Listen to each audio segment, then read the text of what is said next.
26 सितंबर 2024 गुरुवार। आज का पहला पाठ है उपदेशक अध्याय 1 पद संख्या 2 से 11।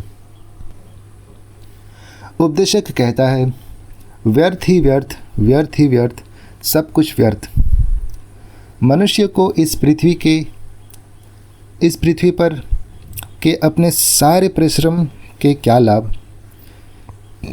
एक पीढ़ी चली जाती है, दूसरी पीढ़ी आती है और पृथ्वी सदा के लिए बनी रहती है। सूर्य उगता है और सूर्य अस्त हो जाता है।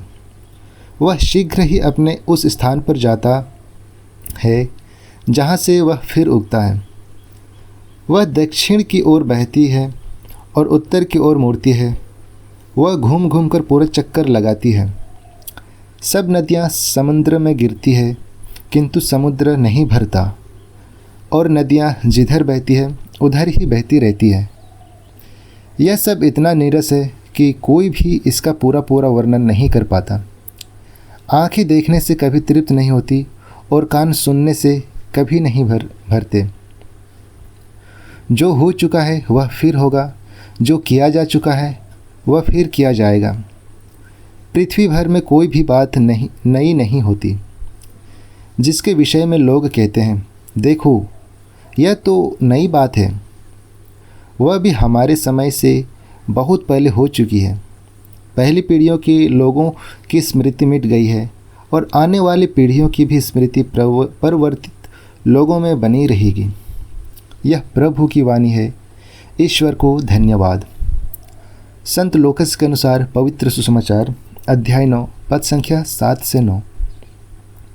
राजा हेरोद उन सब बातों की चर्चा सुनकर असमंजस में पड़ गया, क्योंकि कुछ लोग कहते थे कि यूहन्ना मृतकों में से जी उठा है। कुछ कहते थे एलियस प्रकट हुआ है, और कुछ लोग कहते थे कि पुराने नबियों में से कोई जी उठा है। हेरोद ने कहा, यूहन्ना का तो मैंने सिर कटवा दिया था, फिर यह कौन है जिसके विषय में ऐसी बातें सुनता हूँ? और वह ईसा को देखने के लिए उत्सुक था। यह हमारे प्रभु यीशु ख्रिस्त का सुसमाचार है। ख्रिस्त की जय। तो चलिए आज के मनन चिंतन पर हम नज़र डालते हैं, जिसे फादर प्रीतम वसोनिया के द्वारा दिया गया है।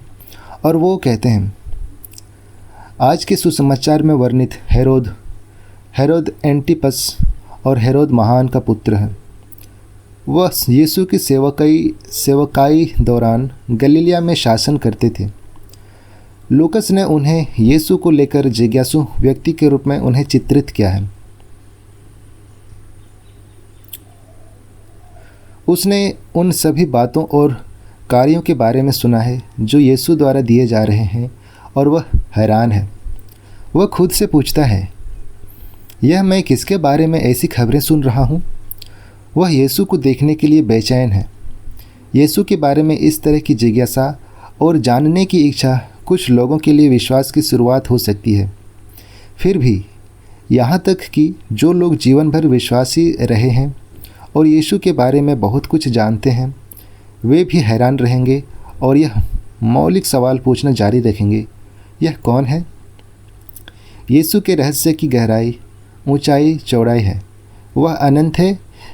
इस रहस्य को हम कभी पूरी तरह से समझ नहीं पाएंगे, पर एक विश्वासी होने के नाते हम उन्हें आधी से अधिक जानने के साथ करते हैं, प्रयत्न करते रहें, न केवल दिमाग से पर दिल व आत्मा से भी।